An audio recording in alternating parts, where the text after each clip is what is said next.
Hello, everybody. Welcome to another edition of the Mo Show Live. It's Morris Lilienthal. I'm real excited about today's show. I think it's a real important one, and you know, over the years, it's become more and more commonplace when you walk into a school or you drive by a school, you may see a police car or a police officer that works at the school, a school resource officer, sometimes called an SRO.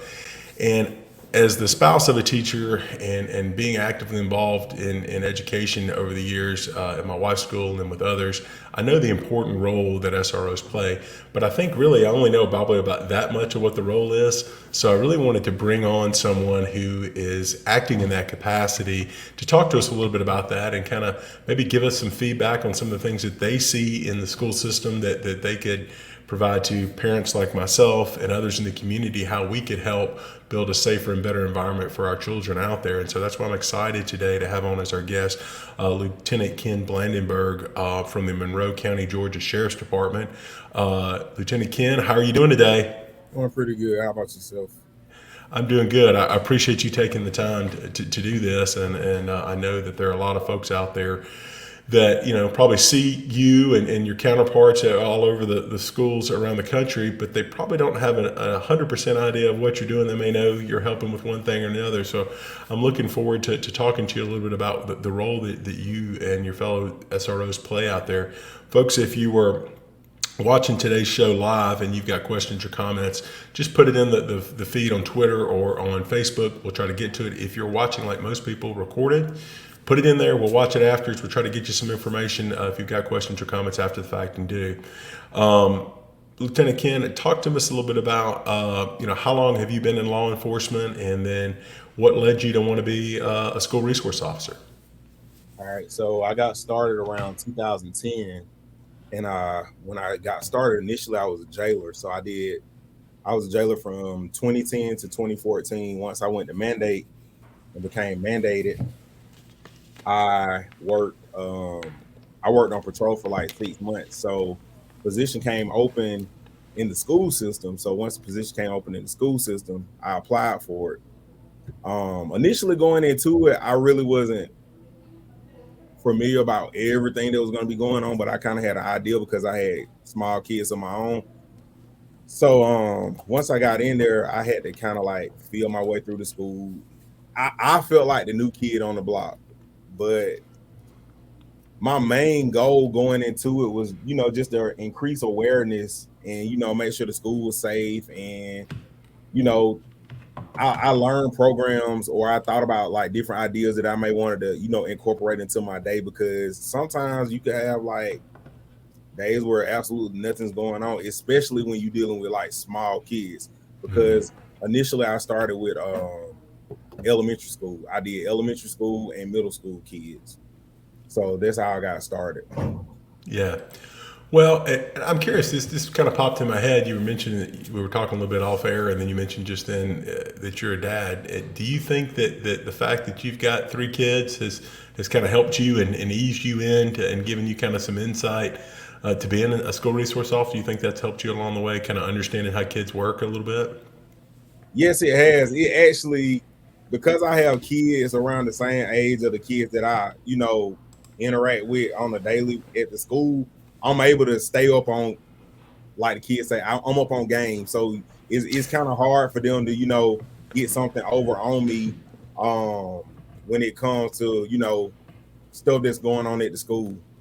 So I know all the lingo. I know different little tricks and stuff that they play. And if I feel like I'm behind on something, I just go home and ask one of my kids, and they tell me, "Hey, this means this," or if they ask you something, you say this. Yeah. So it works in my favor. Well, it does. I think it does, and I know my wife over the years. I've heard that from her in doing that. She tries to stay up to date on stuff and do, and then I know from talking with my son who is 11 and a sixth grader that some of his favorite teachers, over the years, Lieutenant Blandenburg, have been people that he relates to that somehow they have a connection to something that he has an interest in and do. And maybe they can talk about Fortnite or Madden Right. or something, or maybe they're up to date on what's going on with sports or fantasy football or something. And you having that connection and being a dad, I'm sure has helped you plug into your role as school resource officer even better. It has some at the elementary level. One thing that I did learn quick with dealing with those kids. Okay, hold on. I'm sorry, I lost you on my end. Stand by. Um, That's okay. We can still hear and see you. If you can't see me, you're I good. can't see you. Okay. One thing that I did learn dealing with those kids was you don't want to go into the elementary level playing with their emotions. You if you go over there, I feel like you need to go over there because you want to be there, not because it's a Monday through Friday, not because you don't have to work as hard, because I feel like I work just as hard at the school than some of the people that may work patrol, because you take on a lot of responsibility when you get to that school system. You got to deal with parents, you got to deal with kids, you have to deal with teachers, Right. and you once you get like connect, it's kind of like dealing with your own kids. So your emotions get tied up into the jar real quick. Yeah. Well, and that takes me to kind of one of the first topic I wanted to kind of do, and to kind of piggyback on that before I kind of want to talk to you about the role of a school resource officer, and I know it's a multifaceted role, but I think a good school resource officer, you're going to have to be invested emotionally, because you're not going to care about the kids and put in the love and attention that these kids need, and you can't build that bond and relationship if you're not invested. But I've got to imagine, let me just kind of rattle off a few things, and let me kind of see if I'm hitting on any bullet points here. Your role as a school resource officer, you're part teacher, you're part counselor, you're part mentor, and probably enforcement, depending on what school system you're in, and it's the elementary, middle, or high school, and do. So talk to us a little bit about kind of those factors and anything else that we're leaving out that may not fall within one of those categories of what your role and your fellow school resource officer's role is. Like you said, you wear a lot of different hats when you in that position. You part teacher, counselor, enforcer, cousin, dad, mentor, big brother. You gonna be doing all that stuff. You gotta know, and you gotta know exactly when to use whatever. If I need to be the enforcer, I gotta know when to use it. If I need to be that dad, I know when to use it. I always get down to the kids level. If a child's having a bad day and they're on the floor, I get on the floor with them. Yeah. I lay down on the floor with them. I talk to them. If Yeah. a child's out of line, I know how to get serious and like, hey, all right, now Deputy Ken is not playing anymore. We need to do this, this, and this, or you're gonna have these consequences. To get them back in line. And I feel like one of the biggest things that helps this school system is because it's not a lot of school systems that have SROs at the elementary level. Right. So by us having SROs at the elementary level, we're kind of already molding them into what they need to be or how they need to, conduct themselves during the school day. So by the time they get to the middle school, they already know what to do. Yeah. Well, and I think kids at that age are much more malleable, and they are truly, we've heard this over the years, they're sponges. And when they start making that impression before as we get older, you and I are probably similar in this regard, and our kids are this way.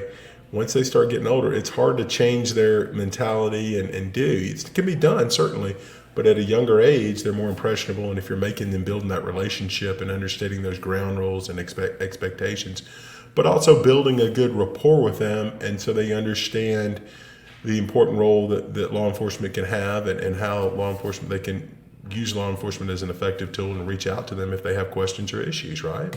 Right. Go ahead.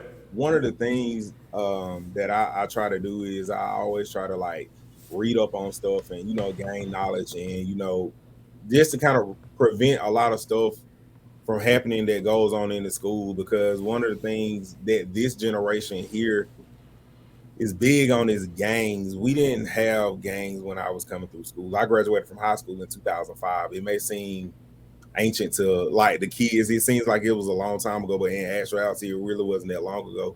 But I try to read up on gang stuff. and bring it back into the school system. And I like to give a lot of like personal testimonies when I'm talking to kids. Like you said, the build rapport with the kids, because somebody from the road could go over to the school and try to talk to the kids. They may not talk to them because they don't know them, but because I'm there Right. every day and I'm constantly talking to them, and they deal with me on somewhat of a personal level, they'll be more willing to talk to me versus talking to somebody they don't know. Yeah. Well, and that's easier because, and schools try to do a good job of that and bringing people in to talk and present things. But a lot of times it's a lot easier to have that conversation with somebody that you've already gotten a rapport and respect for and build that relationship with. And that's kind of what you're talking about. Right. But I know that, as I told you off air, that I've had the pleasure of getting to follow you the last several months on social since we connected. And I've seen you post some pictures of you down on the ground. You're down there teaching lessons but you actually do lessons with your elementary school kids and get down and talk to them and try to do that. Talk to us a little bit about the types of things that you're trying to work on with kids at elementary school age from your role as an SRO and the feedback you're getting from parents and from the faculty, in doing that. Right. Currently, let's kind of back up a little bit. Okay. This year, well, after this, let me see. It happened during the summertime. I was promoted to lieutenant. Okay. And so that took me out of the school system full time as a SRO. I'm still an SRO, but now I'm over the jail. But the sheriff allowed me to still do the community policing portion of what I was doing, and also I still teach camps at the school. So basically, I'm not in the school. I'm not in the everyday hustle and bustle of the school business per se, but I'm still there. I still go to the school during the week. So I don't see the kids every single day, but I feel like 50%. But with champs, when I was in school, it was called the DARE program. But now it's champs. It's the same thing, just like a different curriculum. So last week I taught about bullying. This week I'll probably teach about drugs or something like that. And so last week's subject with bullying, I like to go ahead and get that out of the way early because I always give like a personal story about bullying. And so it can get emotional for me, but I've learned how to breathe and not cry. Because when I initially started talking about it, I would cry. So it would make the kids like feel really bad about bullying. So it's a good lesson that really hits home with the kids, just like ATV safety. When I teach ATV safety, I had the pleasure of knowing one of my former students was in a bad ATV accident. And so I was able to connect with the high school kids in the video department and get them to do a kind of like a commercial or interview with the student. Right. And they put the pictures on there from the accident and all that stuff. And so I was able to incorporate it into my lesson. And kids receive that better because it's somebody that they know versus, I don't know them people, this, that, and the third. But if you looking at somebody that you know, or you may not know them personally, but hey, they go to MP, Mary Persons High School. So, and like I always tell them, everything that you see on TV is not just for TV. Some of this stuff is happening. It's happening right before your eyes. Yeah. So it works out that way. And with me, like getting on the floor teaching champs with them, they're sitting on the floor in the gym. So if they're laying back, listening to what I'm saying, if they see me laying back, I feel like it makes them more comfortable. Okay. So that's why I always say I have to meet them where they at. I go on the playground. I get on the monkey bars. I do flips with them. I saw you playing softball. It looks like you were challenging somebody to softball the other day. We was actually at a game and the middle school was practicing. And I told one of the girls, I was like, I bet you I can hit off of you. And she's like, no, you can't. No, you can't. I'm like, all right, let's go. So I go out there and hit with them. You have to build that type of rapport with them, right, for you to be successful in that part of your job. You just have to. I 100% and believe that, and I think that the more that people are following that in your line of work, the more impactful and impressionable they'll be upon the kids that they're working with. Folks, if you're just joining us in this edition of the Mo Show Live, our guest today is Lt Ken Blandenburg, who is a deputy with the Monroe County, Georgia Sheriff's Department. We're talking about the important role that school resource officers play in our schools. We talked a little bit, about some of the roles and mentor and teacher and enforcer and those kinds of things. But how does that change a little bit, Lieutenant Blandenburg, from say middle school and elementary school up to high school? What's kind of some of the differences? It's got to be, as you mentioned, there's got to be a big role change to some degree when you're working with kids in 10th, 11th, 12th grade now versus working with second and third graders. I'll tell you, one of the biggest things is you're not getting babied anymore. Once you get out of elementary school, the me babying you goes out the window, because at that point I feel like you should know better. Right. You're gonna run into different situations. Like I always talk to them and I tell them, once you get to the middle, we have 3 elementary schools, so the kids at one school, all they know is those 5th graders, or those 1st graders, 2nd graders, 3rd graders.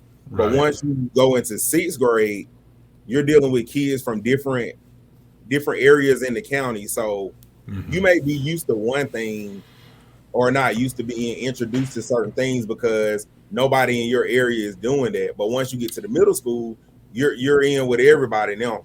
Right. So I always different parts of the county are feeding into that system now. Right. So I always talk to the kids and be like, hey, once you get to middle school, you're going to be hit with peer pressure, the possibility of people trying to get you to vape, drugs, people trying to fight you, bullying. Once you leave middle school and you get to high school, it changes again, because now you're dealing with even like the big drugs. The kids committing felony crimes and stealing stuff and you can go, like, once you get to high school, now it's time to cuff up. You're going to jail. No more calling your mama to come pick you up or ISS. Once you get to the high school once you get 17, you got to go. Yeah. Well, and I think that, certainly we want to prevent, that's the important role we were talking about earlier, reaching them at a young age and trying to hope that you don't get to that point, once they get to that age. But I think, as in life, as we grow and mature, or should, we have more and more responsibility. And as I'm sure as a dad and we tried to do with our son, is to try to add that layer of responsibility and accountability as they get older. And that's going to hold true with the SROs interaction with students. One of the things that I wanted to talk to you about was technology and social media and the role and the difficulty that's probably brought on over the years for I know for teachers and faculty, and I've got to think for school resource officers. And so let's talk about, cell phones. I mean, cell phones are great. I can do things with this. You graduated in 05, I graduated in 95. We can't imagine having a phone, to look up everything we need to do is all here. It's unreal. Not to mention a mobile video studio. I can record video and sound and do. Ergo, some of the problems that you probably run into and your fellow SROs run into. And as a parent who just bought his son his first cell phone a few months ago when he started middle school, so he'd have a way to communicate and do, we've had to try to have conversations with him about cell phone safety, meaning you don't give out your password to anybody. You don't give your phone to anybody without you standing right there. And don't take a picture or video of something you wouldn't want your mom or your grandmom to see. Right. Talk a little bit about, as a SRO, what are some of the issues you see? Talk to the parents out there about, hey, if you've got a middle schooler or somebody getting their phone and going to school, what are some of the things that you'd recommend them being careful with it about with that phone? Check your kid's phone on a daily basis. If not a daily basis, check them every other day, because like you said, from 05 to 95, from 95 to 05 until now, it is so much that we as parents and SROs, we have to stay up on. That's why, like I told you earlier, I'm thankful that my kids are in the in the age bracket to where it's hard for them to get stuff over on me at school, because if I don't know it, when I come back to work the next day, I'm gonna know it because I'm gonna Right. ask one of my kids.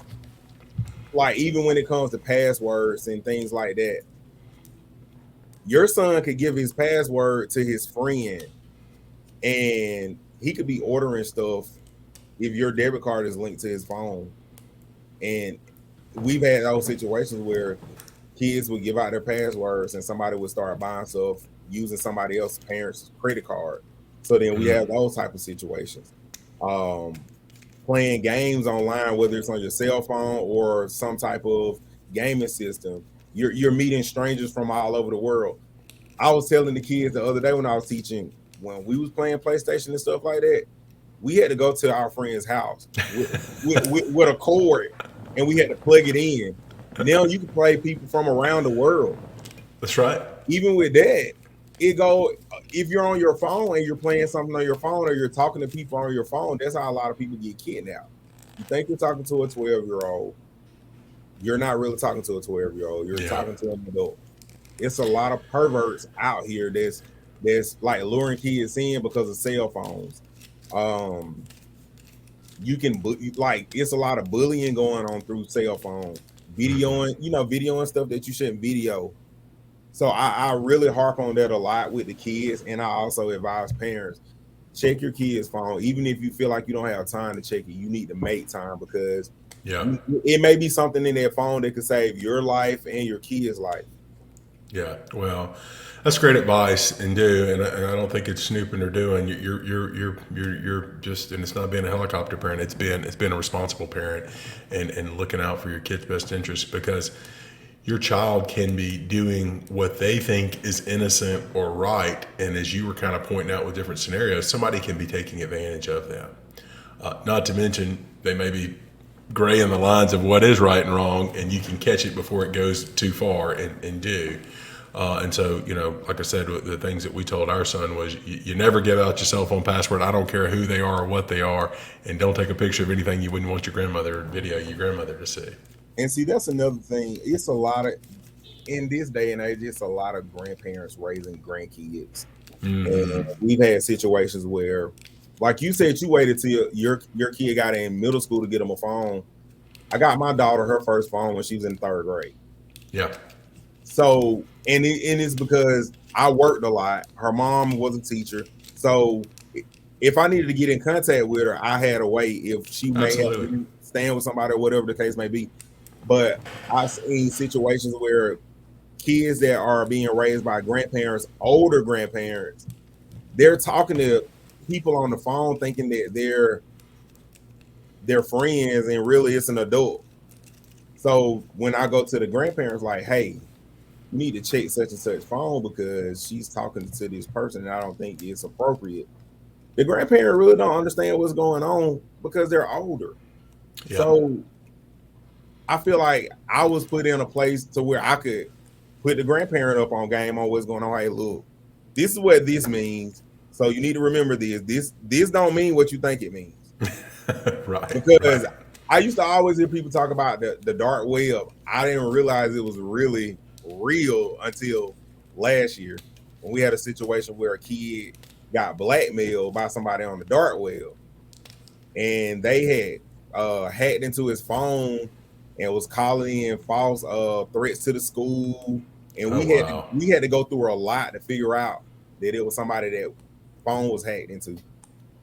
Oh, wow. All because they was on the dark web playing around.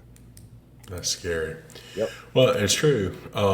Well, along that same vein, Lieutenant Blandenburg, let's talk a little bit about, as we get close to the end here, let's talk a little bit about social media. And you and I, we're sitting here right now using social media, so I think we're both advocates of social media. You got a picture of Officer Norman, who you and I both respect, and you had the pleasure of recently meeting, who is built a great following and done just loads of great work for people in his community around the world using social media. So social media used the right way can be a great tool. But I know as a school resource officer and school administration and teachers, they have issues with social media, people bullying people with social media, teasing people with social media at middle and maybe even elementary and certainly high school. And I mentioned to you off air, I know that at least in our school systems here in North Alabama, we're seeing a rash of TikTok challenges and causing school violence and other things they're telling kids to challenge to do at school. Talk a little bit about what you're seeing and some issues that may be going on and how we can address those, kind of like we talked about with technology, and talk to us a little bit about what we should be doing as parents to look out for that and protect our kids. Get a TikTok. Number one, I have a TikTok. I don't use it like to post on, but I have one just so I can stay up on the latest. That's how I feel. My kids didn't even tell me what the TikTok challenge was. Because I have one, I'm on it, so I knew what it was for this week was to slap the teacher. So even if you don't use your social media platform that your kids use, I would suggest getting one just so you can know what's going on. When in the school system, when dealing with, I'm gonna say girls, if a cat fight breaks out and you get them in the office, so tell me what happened. Well, she posted this on social media about this. Or about me. 9 times out of 10, when you get the root of every issue boils back down to social media. Wow. Something being posted, a group chat going around, things like that. So I would always tell parents to get like the same apps that your kids may have. Just keep yourself educated when it comes to YouTube videos, things like that, because that's where a lot of these kids are learning this stuff from. YouTube videos, TikTok, Facebook, like the crate challenge, things like that. It stems from like TikTok and stuff like that. And I don't know if you saw, but I even did a crate challenge with 3 crates being funny. You have to kind of like just educate yourself and keep updating the knowledge that you have in your head about social media, because if you fall behind, something's gonna go right over your head and you ain't even gonna realize it. Yeah. And social media, they'll fight in the bathroom and post it on social media. Yeah. So you kind of want to go ahead and nip it in the bud early. Yeah, and I think it's like a lot of dangerous things out there too. I think it's a conversation and an ongoing conversation you need to have with your kids and explain to them, and maybe even have examples from local school systems or things where they can do. And maybe that registers, maybe it doesn't. But I think, as you said, you need to stay up to date on it, and you need to have an ongoing conversation, because I think a lot of times kids think sometimes because their settings are private or it's on Snapchat that it goes away. It's never gone. Somebody's screenshotting it, somebody's screen recording it. It's going to get out there. If you put it out there, even if you've got protected and some friends only list, somebody's going to likely see it and do. Right, and once it's out there, because even if someone posts something and you don't see it, all they're gonna do is screenshot it. And once they screenshot it and send it out, it's out there. Yeah. And something else that I do, I show a experimental video when I'm teaching channels for cyberbullying and the social media safety, where like kids would be meeting up with who they think to be kids on social media.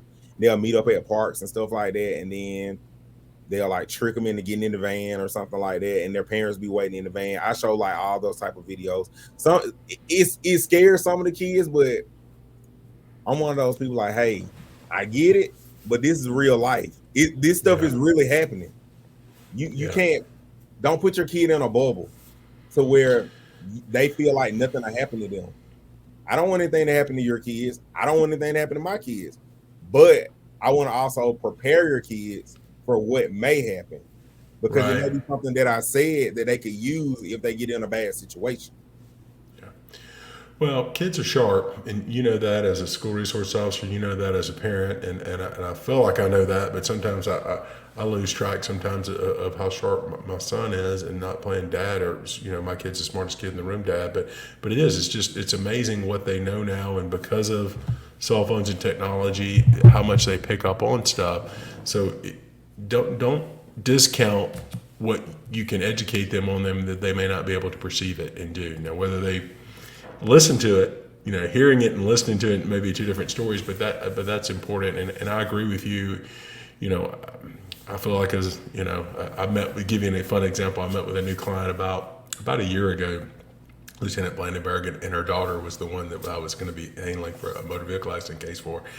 And she was sitting there doing this and she was just TikTok dancing.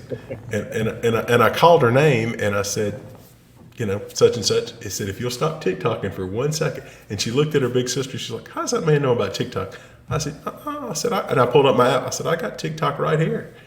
And I instantly earned her respect. She listened to me, and from then, when I started talking and doing, she interacted and did. Even though I'm not active like I am on Facebook, Instagram, and Twitter, but I do have a TikTok account, and I engage and I know what's going on. So I would encourage that as much as you can, or at least one of the parents. And as Officer or Lieutenant Blandenburg talked about with their phones, monitor if they're on a social media channel, and especially if they're at a middle school or younger age, then you need to be their friend. They need to make you be their friend or whatever, so you can monitor what's going on there. You agree with that? Yes. Even something else that kids do that some parents still don't even realize, you can take it. I can take my daughter's phone or my son's phone, like, give me your phone. When you take it, make sure that they didn't take the chip out of it. Because all they got to do is pop the chip. They'll give you the phone willingly, like, here's the phone, you can have it. But they got that chip. They're just gonna go get a phone from one of their friends, pop the chip in, and boom, they right back rolling. And a lot of parents don't think about it. They think because that they took the phone that all is good. No, it don't work like that. It makes sense, but you know what? I hadn't thought about it till you said that. Really? That makes good sense. But I mean, I know exactly what you're talking about and doing it, but I haven't really thought about it like that. Lastly, talk to us a minute. We've got folks watching, probably going to be watching over in your neck of the woods here in Georgia, and just had my friend Nick Rishwain from California was saying hello to us. We got folks from all over the country. How can we help our school resource officers and do? What can we do to make their lives a little easier and do in local schools around our country? One of the biggest things I would say is get involved, because out of the 6 or 7 years that I've been doing this, I feel like I've given up a lot of my time, not because I had to, because I wanted to these kids. And it could be the parents. The parents could be there a little more than they have been. So I feel like, get involved. Talk to your SROs at the school, on the school level. See what they got going on. See if they need anything. See what they can help with. See what you can help them do. Volunteer at the schools.